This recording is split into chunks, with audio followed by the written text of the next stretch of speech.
kebenaran yang tidak perlu kebenaran yang tidak perlu lagi dipertanyakan. Jadi pokoknya mah wis lah benar eta kan gitu. Nah, problemnya itu nanti, jadi ketika kita tadi merasa bahwa identitas kita ini bukan Islam, akhirnya kan kita menganggap bahwa Indonesia itu benar bukan Islam karena awalnya tadi itu. Coba kalau kita mulainya itu dari tadi itu perjanjian primordial antara manusia dengan Allah Subhanahu Wa Taala. Kan sama-sama juga gak ada yang tahu. Pernah gak kita menyaksikan gitu Allah itu sedang berdialog dengan makhluk calon manusia gitu, berdialog gitu dengan Allah Subhanahu Wa Taala? Kan tidak pernah ada yang tahu.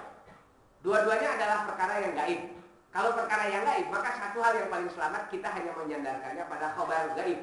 Khabar gaib itu kan berasal dari Allah Subhanahu Wa Taala melalui orang-orang yang terpercaya, dan orang terpercaya itu adalah para nabi gitu. Nah, makanya kita lebih percaya pada wahyu daripada percaya pada bualannya orang-orang yang tidak percaya pada agama. Nah, ini kan begini nih, ini kita lihat misalnya ini ada sejarah awal Indonesia kan. Ini begini nih. Nah, ini si tadi gambar naon ya. Manusia purba ini ya. Yang lucu gambarnya. Nah, begini. Nah, kan di buku pelajaran kan begini gambarnya, Pak. Nah, gitu. Coba pertanyaannya, sejak kapan ini ada yang tahu bahwa manusia purba itu ada bulunya?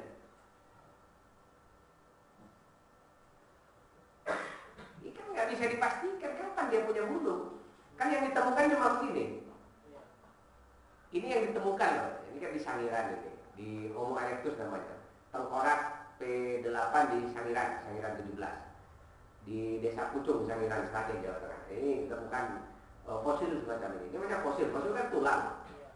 Ini tulang ini dulunya ada bulunya apa enggak? Botak. Itu ada faktanya. Ini tulang begini. Dulu ada bulunya enggak? Gitu. Nah, kan yang ditemukan cuma begini. Tapi kenapa kok kemudian kesimpulannya ada bulunya? Terus jalannya kayak begitu. Apa tulang ini waktu ditemukan dia berjalan seperti ini? Nah, kan banyak pertanyaan-pertanyaan ilmiah yang sebetulnya tidak bisa dijawab dalam teori tentang makhluk purba itu. Kalau kita mulai cerita makhluk manusia Indonesia itu atau Indonesia itu dari sini, maka semakin lengkaplah kita merasa bahwa Indonesia itu bukan Islam. Yang kedua, kan gitu, kita menjadi rugi karena kita tidak pernah punya kesempatan untuk menyatakan bahwa kita ini sebenarnya bukan turunan ini, gitu kan?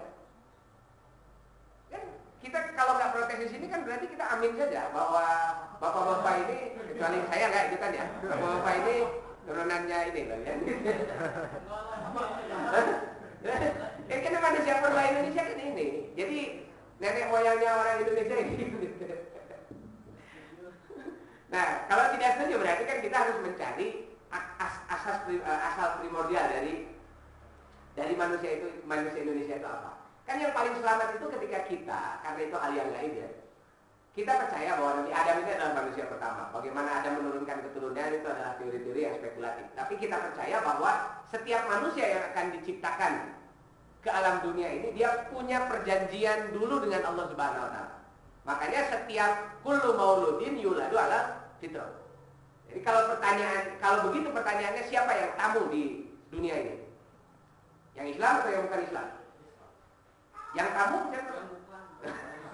Tentu yang bukan Islam, karena kita pertama kali lahir itu yuladu ala fitrah. Nah kan, kita pertama kali lahir dalam keadaan Islam, dalam keadaan fitrah. Kalau pertama kali lahir dalam keadaan Islam, kalau ada nanti fa inna mau yuhawidanihi au yunasironihi, atau apa nanti membudakkan, menghidupkan atau memberikan kepercayaan-kepercayaan lain, mereka yang tahu. Kalau nanti ada yang mengislamkan lagi, maka itu adalah gerakan dalam usaha mengembalikan orang kembali kepada jalan yang asalnya, jalan yang benar, jalan Allah Subhanahu Wa Taala. Karena manusia yang tidak Islam itu adalah manusia yang tersesat. Itu tersesat itu dia tidak tahu asal usulnya. Itu kan orang tersesat kan begitu, dia tidak tahu mau kemana perginya dan ya asalnya dari mana kan gitu, itu bingung orang, ini tersesat namanya. Dia tidak tahu jalannya harus kemana. Makanya orang yang tidak Islam itu disebut orang yang dolal, orang yang sesat kan di dalam Quran. Siapa yang diislamkan, dia dikembalikan ke jalan yang lurus, as-sirat al-mustaqim. jalan yang benar. Nah, itu sebetulnya harus jadi kesadaran kita. Kalau kita nggak punya kesadaran itu secara serius, kita akan selalu menganggap bahwa kita ini tidak pernah punya hak apa-apa di negeri ini. Jadi semenjak nenek moyang kita siapapun gitu, ketika pertama kali menginjakkan kaki di Indonesia, lahir di bumi Indonesia, maka dia adalah Muslim. Kalau nanti ada yang menasranikan, menghindukan, membudakan, dia agamanya musyrik dan sebagainya, nah itu dia disesatkan kan gitu. Kalau ada yang mengislamkan, maka yang mengislamkan ini yang sudah mengembalikan kepada fitrahnya yang benar. Dan sama seperti spekulasinya ini, manusia purba. Tapi itu ditulis dalam buku pelajaran loh. Kalau saya ngomong pakai ayat-ayat kan dianggap, wah itu gak ilmiah. Ilmiah mana coba? Baca Quran atau lebih ilmiah mana? Baca Quran atau ngahayal sih kaki? Ini kan begini tahlil namanya Pak, itu tahlil modern, diajarkan di sekolah. Yang bodoh gurunya ngajarin juga yang begini. Muridnya selalu lebih bodoh, kan soal gurunya diajarkan dipercaya, itu gurunya muridnya. Dan itu jadi semacam jadi semacam keyakinan bahwa wah itulah nenek moyang kita gitu, saya nggak ikutan. Nah ini kan masalah identitas, sejarah itu sob. Erek manusia purba, erek mimikinan Nabi Adam dan kita berjanji dengan Allah Subhanahu Wa Taala, apa untung dan ruginya? Untung dan ruginya itu adalah ketika kesadaran itu nempel di dalam diri kita. Coba kalau kesadarannya ini, maka kita terbangun kesadaran sekular di dalam diri kita. Bahwa kita ini tidak ada hubungannya dengan Allah Subhanahu Wa Taala, hubungannya dengan monyet. Iya kan? Ya. Coba. Tapi kalau yang dibangun kesadaran dalam diri kita bahwa pada mulanya penciptaan primordial kita ini hubungannya dengan Allah Subhanahu Wa Taala, penciptaan awal kita ini hubungannya dengan Allah Subhanahu Wa Taala, maka pada saat itu sudah terbangun persepsi bahwa kita ini tidak bisa dipisahkan dengan Allah Subhanahu Wa Taala. Apa nggak benar orang itu sejak awal membangun kesadaran itu? Itu yang pertama, gitu ya. Terus yang kedua, nah kita coba lihat misalnya soal ini nih kesadaran tadi itu ya. Nah ini, coba kalau kita mau nyebut Indonesia, apa ini yang ikon yang disebutkan atau yang selalu dipromosikan kan ini? Karena semua tahu di Candi Borobudur. Pertanyaannya loba mana candi di masjid? Kenapa kalau promosi Indonesia itu harus candi? Ya, kenapa nggak masjid itu, Pak? Apa ini masalah fakta atau masalah orang apa yang harus diingat dan apa yang harus dilupakan? Kalau kita ngomong fakta, Indonesia yang dipromosikan sekarang Indonesia yang mana sih? Indonesia zaman abad ini kan abad ke-8 ini. Sekarang kita hidup abad ke-21. Kalau kita sekarang promosi Indonesia, kita sedang mempromosikan Indonesia abad ke-berapa?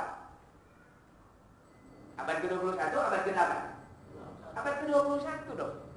Kalau abad 21, kira-kira ini kan tempat ibadahnya. Mana yang lebih banyak, yang lebih sesuai dengan fakta yang ada di Indonesia antara ini dengan masjid?